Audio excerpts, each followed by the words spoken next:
Hey there, welcome to Hoodoo. My name is Yanel and this is Missy. We've been sailing Hoodoo for the last 2.5 years. We've done 15,000 miles and covered a lot of countries. But we started in Cape Canaveral in Florida. Spent some time in the boatyard there, fixing her up, giving her some love. We moved from Florida down to the Bahamas, which is amazing. We really enjoy the sand beaches and the blue water. And as we kept going, we kept finding more sandy beaches and bluer water. So we've done Turks Caicos, Dominican Republic, Puerto Rico, USVIs, BVIs, Bonaire, Curacao, Aruba, Colombia, Panama, Galapagos, French Polynesia for quite a long time, 1.5 years. And now here in Fiji, beautiful Fiji. Yeah. So tell me a bit about what you were looking for when you were looking for the boat to take you on the adventure. Oh yeah. So Missy and I have both had prior sailing experience. I sailed for a year around South America, including Chile, around Cape Horn, Argentina, the Falklands, Uruguay, and Brazil. And Missy sailed. I sailed in Australia and Vanuatu, New Caledonia, and then back to Australia, and then Southeast Asia. Right. So we'd been living on the monohulls. We only knew monohulls. So Hoodoo was our first catamaran and our first experience with a catamaran. And we'll never go back. It's much nicer. Most people say that. So we've lived on a boat now for 10 or 11 years. We lived in Alaska before this, and we lived on a monohull. And when we were leaving Alaska, we just decided that we wanted more space, we wanted more room. We wanted to live kind of above the water instead of in the water, where we could see out and see kind of the ocean every day while you're cooking. You're not kind of in your monohull, you're actually out kind of like looking out at the ocean, and that's been amazing. And we also knew that kind of this project was going to be more South Pacific, where there's less marinas, so we wanted more space to be able to kind of stretch out. Yeah, that's a good point. And more comfort on anchorage. Yes. So when we're on our anchor, very rarely are we like uncomfortable, whereas some monohulls are like rolling side so to side. talking about we just do a little dance and we don't even know there's a swell. Exactly. Also, that was a big factor in our decision too, switching to a cat. Yeah. And we go faster. Yeah, and we go faster. So we were a bit apprehensive at first, but after all these miles, we never had an issue. The boat. Yeah, we love we trust the boat. We've had her in all conditions. Yeah, all sorts of conditions. And she's done great. We've never felt in danger. We've had great passages. And we've done some upwind sailing with her as well. So we sailed from Tahiti back to the Marquesas, which is like 1,000 miles upwind. And it was fine. Like nobody likes going upwind, but we were a bit worried, but it was totally fine. We managed. That's a good point. We didn't motor. We sailed the whole way. So it was pretty awesome. So yeah, we've had a great trip on her. And now, sadly, it's time for other projects, other adventures. You guys have to go back to the rat race or something? Damn. But so you were lucky you find an owner's version 380, because they're pretty rare. And never chartered, you told me. So never chartered. We're the second owner. So Hoodoo was owned by a German guy before us, and he had bought it new and outfitted it for cruising. He crossed the Pacific on it, cruised the Caribbean for I think 3 or 4 years, and then decided the Bahamas was his favorite spot. So then he would leave it in Florida for 6 months and go back and forth to the Bahamas once a year. So you were lucky you found a really good 380. Yeah, we feel really lucky to have the owner's version. Our friend who came sailing with us for a while asked us, he's like, do you ever feel like you need to go to like a hotel and shower? We're like, no, maybe on your side of the boat, but on our side of the boat we have a nice big shower. And we have a really good water maker, so we don't worry about it so much. And we have some luxuries sometimes. It's funny that people who say, hey, do you want a house sit? No. Why? Boat life is the best. Yeah, so, and it's nice on the catamaran. It feels like less salty. I don't know, we don't heel over, so we don't get as much water on the decks. Yeah. And we sit higher, and like our helm seat, you'll see it's high up, so I feel like we have really good perspective, especially here looking for reefs and obstacles that we just have that point vantage. Yes. I think really helps. And then if we're really worried, I just stand on the roof, which is like pretty secure. I'll hold on to a sandbag, but if we're going through coral, you can see everything very clearly. Plus we don't draw so much. Yes, and that's a good point. Yeah. Yeah, so we're gonna go and have a look around, and also we'll have a look at some of the things that you did, because the boat was already in very good nick and well prepared for cruising, but you said you actually did some quite major improvements before you left. Yeah, we spent quite a bit of time and money on her. The previous owner told me he had 2 left-hand thumbs, so if it wasn't like a set profession that he could hire, he would just kind of let it go. So there was a lot of odds and ends to clean up, and a lot of things, like little things to fix. And we around knew the we boat. were going into the South Pacific, where he'd always been in the Caribbean, so we knew we were going to go a bit remote. And for our own peace of mind, there was just a lot of things that we took care of because we didn't want to have to worry about it or deal with it down the line. Absolutely. So that was a big part of our motivation for making sure maybe we did things we didn't need to do, but we felt better, and we had the. And it's really easy to outfit a boat in Florida. I mean, it's one of the boating capitals of the world, so when you have everything at your fingertips, you might as well take care of it, because it starts to get more and more expensive as you start trying to import parts to countries. Absolutely, Well, that's great, because that's now everything that someone will now inherit. I mean, there are some very good marine services in Fiji. We're lucky here, but still, it's really nice to step onto a boat. And you said you were basically living it turnkey, so you're going home and somebody can step into your footsteps without having to spend too much money getting it ready to be a living home. And he knows a mechanical engineer, so he's super knowledgeable about all the systems. Oh yeah, you're a mechanical engineer. He had his head in every cubby and everything, and so he was well equipped with his knowledge to like take on the project before we got going. When we came from French Polynesia to Fiji, the only thing we broke was a fishing pole. Nothing broke on our 2-week passage. So it was good. We take care of her well, and we make sure that we feel good when we go to sea. So she's in good shape, so that we can feel good every time we go out. Yeah, I agree. She's super lovely. So when I go and have a look around, okay. This is really cool how you've got this set up as a little home. Yeah, Hoodoo's been great. It's great to eat inside here if it's raining, or out there if it's nice, and cooking here you can always see out to the ocean. And all the time, does the dishes. You told me you were doing all the cooking. I do the cooking, but Missy does the dishes, so we both get a view at one point.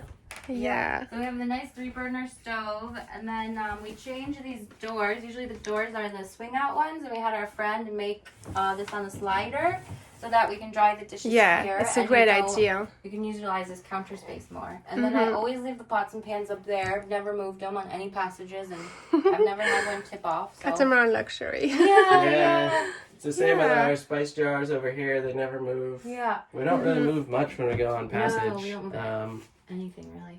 And then here's the big fridge right in front of you now. Yeah, and that goes all the way back, so that's really big. Yeah, it's super deep. Yes. And it has a small freezer unit on the top, and if you put your beer right below that, they're always icy cold. And we always have the coldest beers. I like how you mentioned the beers. And then you've got a separate freezer as well, down as an additional, great for passages when you have food. We couldn't live without it. It's just nice to always, especially all the fish that we catch. We changed this to a digital thermostat. Which made a huge difference. Yeah, it made a huge difference on the power consumption. So now we don't use nearly as much power from That's a very good idea. From the mechanical. And it's easy, you always see it right there. Well, the woodwork is in good condition. And then your table, I know you keep it on the cover all the time, so it looks spectacular. And then all your electronics and everything works. You tell me you like most people, you're just using your phone or an iPad for navigation, but it's all here. So we have an extra chart plotter down here, which we rarely turn on. If we need the radar or AIS, we'll turn on our chart plotters. There's one here and one at the helm. But most of the time we're just using our phones and Navionics, which has good charts. And an upstate. We have a basic VHF, a really nice stereo system with indoor and outdoor speakers, so that's really nice. And then we also have a 3,000 watt inverter, and we have the remote switch here to switch on the inverter. 3,000 watts, well that's substantial. Yeah, we hardly use what it's capable of, mainly just for our washing machine. So you've got another remote control for your autopilot here. Yeah. So you can be inside and navigating from inside. That's cool. Oh, and below the sink here, we have like a normal size garbage can because it's super annoying to have the small garbage cans that don't take anything. So That's true. It came with one on the door, but we took it out, and now it's like a normal size. And you've got the gas controller as a security. Yes. Did you install that? Yes. Yeah, so that was installed by us so that we could turn on and off the gas. The gas has its own separate locker with 2 tanks. And then we have a third big 25 kg or pound tank from Panama that's aluminum that we use to fill those 2 tanks.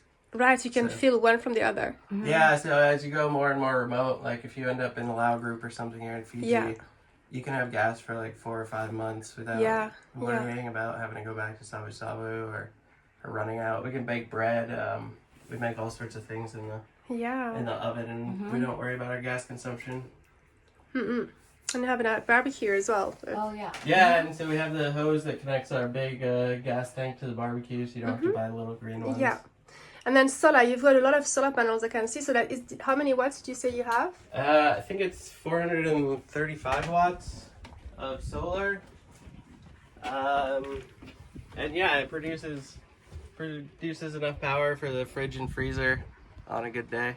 If it's cloudy, we hope it's windy so that our wind generator does the work. The wind generator is an awesome feature of the boat, actually. When you're in an anchorage and it's stormy and cloudy, you typically have wind and it produces quite a bit of power. It's the best known one on the market. It's the D400, which a lot of people really like to have because it's super not efficient. Noisy as well. Yeah, it's called a silent wind or silent electric, so it's fairly quiet. Yeah. And your batteries, did you replace them before you went? Yeah, so we replaced our batteries. We have 900 amp hours of their Master Volt gels. We even run the water maker on them. You can pick up the anchor with them without the engines on, so you have a lot of that's fancy. Yeah. And you have separate crank batteries as well for their motors. Yeah, so there's separate systems. So there's the 4 house batteries, and then there's 1 battery for each engine for starting. So if one engine can't start, the other engine can start still.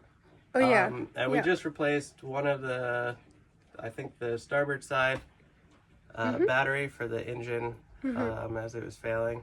Yeah. But it's a nice backup. I mean, if you can't start one, you can always start the other and then charge up and then start the other. That's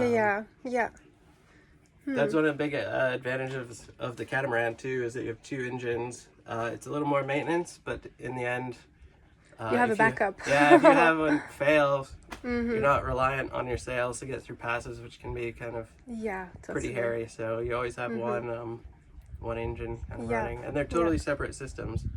The engines, like this one has its own fuel tank, down to its batteries and everything, so it's totally isolated from the other system. So if you get bad fuel in one, you should still have the other running. We'll have a look at the engines in a little bit. Just have a quick look inside at the cabin. Right, so owner's version with a door here for privacy.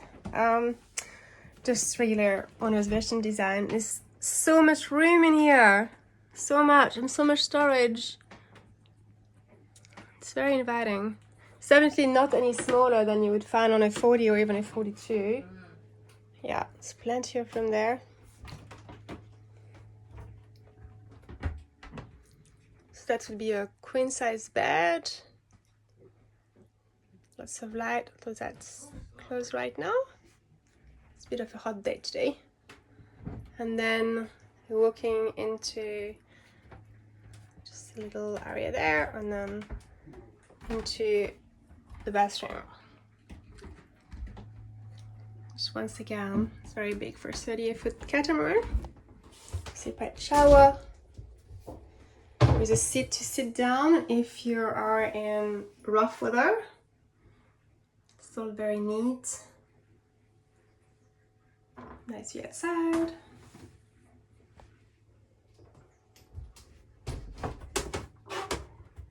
Just looking back this way. Right, so going back into the salon. All right, so So that's the fridge control. You mean the digital thermostats? Okay, yeah. And then these are vented, which is nice. Going back then this way.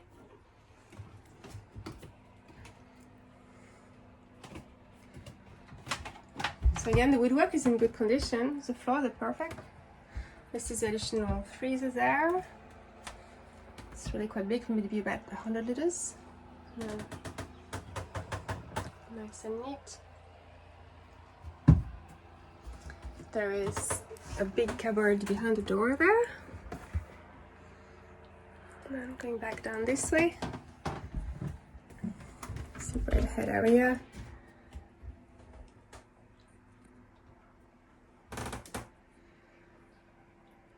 So these trampolines look new. Yeah, so this trampoline is new in 2019. Along with most of the running rigging, we replaced the anchor chain and the swivel around that time as well. Nice big book now. We have a new mainsail as of I saw that today. It's spectacular. 2019, really nice. I believe. We got it from the same company that makes the Lagoon sails in France. And it's a square top main, so it has a nice roach. A much bigger area than the kind of rounded tops. It gives us a bit more power downwind and gives us more options sailing. Yeah. But I noticed your general is in very good condition, just a little bit of fray on the UV strip, but that's just so easy to replace. So. Yeah, I think it's pretty easy, especially here in Fiji. It's pretty cheap to get sewing exactly, done. and Marshall can do that right there. But yeah, the sail's in great shape. We sail upwind the same as every other Lagoon 380 that we talk to. Yeah, that's great. And then you've got big storage areas in here. Yeah, so down in these lockers, we have pretty big storage space. Down in here, there's currently a surfboard. Wow. And under the surfboard is lines, and under that is a parasailer. Yeah. Cool. Okay, and on the other side?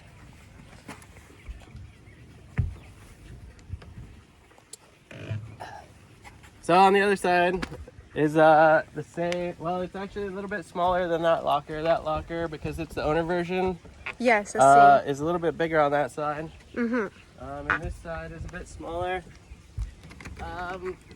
We really don't have too much to keep in here. We basically just keep fenders and fenders and some floats from Polynesia for floating your anchor chain above the coral. April this year, we replaced the 2 shrouds on the sides here before our crossing from French Polynesia to Fiji. And I just kept the stay as kind of a spare. If people were going to be doing long-term ocean crossings, it's always good just to have a spare. Absolutely. With you.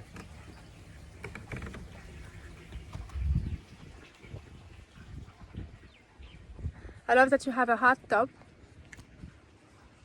with a sliding. Just going to have a quick sneak peek up there. Yeah, the hardtop was really nice for us. Yeah. It gives us plenty of coverage. It's rigid. It has really good lighting under at night when you're hosting in that area. The white ceiling and the lights really light up the whole area, so you can. Yeah, and you can step on it and get to the sail and boom, a lot easier. Yeah, as you said, even for a lookout. Yeah, and we have a unibrow that plastic clear we can put in front of the unibrow. Seriously, I love that. Yeah. I'll call it unibrow forever now. I think some people call it the Dodger, but you can put it between the saloon roof and then the hard top. So if it's raining or you're traveling, I can see the zip. There's clears it super easy. We have the zipper there. It takes less than 2 minutes to put it on. Yeah. And it keeps your cockpit really dry if you're on anchor and it's raining. Before night, it's better off because of the heat, isn't it? Yes. So. And if you take it off, you get a really nice breeze through the boat. And into the cockpit. Yeah. So now navigation area. So this is our sailing area. Call this the love seat. Hang on a sec, I'm just gonna cut that. Well, here we are at the Helm Station. Helm Station is the main control center for the boat. It's really where a lot of the movement of the boat happens, and you have a really good visibility for the sail, you have a really good visibility for navigating, and you have all of the controls necessary to move the boat in any way you desire. We'll go through all of the different areas of it, but first we're going to start with the running rigging and controlling the boat. Most of the controls for the boat come back here to the helm station. The only exception to that is the main track, which is safely in the cockpit for moving the boom back and forth. Here you have your two head sail sheets. You have your main sheet, your topping lift, and your main halyard. Additionally, you have the two reefs from the sail. These are automatic reefs. They can all be done straight from the cockpit here to the helm station without ever having to go on the deck. Typically when you're reefing, it's during night or it's during a storm and you really don't want to be forward messing around high up with the sails. So all of these lines run back to this main winch, which is a 2-speed electric Harken winch. I'll show you the 2 speeds. This is the high speed first, and this is the low speed. So the high speed is really for getting your lines in very quickly. The low speed is for really getting the shape of your sail, getting your sails set properly. We have this extra winch over here. We don't use it very much actually. We mainly only use it for the furling line for the head sail. We wrap the line out to control the head sail going out, and we typically grind the main, the furler in with this winch. As we come back, we can see that all of these lines come into a nice rope bag here so that it keeps the area clean when you're walking back and forth. So you won't trip, you don't have any issues. With the electronics here, we have the autopilot, which gives you full control over the boat. It can steer the boat in any conditions possible. Over here we have the wind angle and wind speed. Down here we have a position, course over ground, speed over ground, as well as speed over water. And then here you have the Raymarine E90W. It has all the South Pacific charts. Also is fully integrated, so you can see any of the info over here on the chart plotter. You can also have a radar overlay on the charts or just the straight radar, and then you have all of the AIS information displaying on this chart plotter as well as the chart plotter inside. For engine control, you have the 2 throttles right here, and you have the 2 Yanmar panels here. When you're coming into a dock, we typically just steer with these 2 throttles. You can move the boat in any direction that you need to with relative ease. While we're doing that, the helm is typically locked so that it doesn't move. The lock is just right here in the center. And other than that, if we are hand steering, which we hardly ever do, the wheel is easy to turn, and great to sail with. Down here are the 2 buttons for the winch, so you can always have a hands-free experience while you're working on your ropes. You have both hands available, and you just use your toes to press those buttons. So that's about it for the helm. Alright, here we are. We're going to take a look at the engine. On this boat you have the 3YM30 Yanmar 27 horsepower diesel engine, which is connected to a Yanmar SD20 sail drive. And under the water we have 2-blade flex fold props.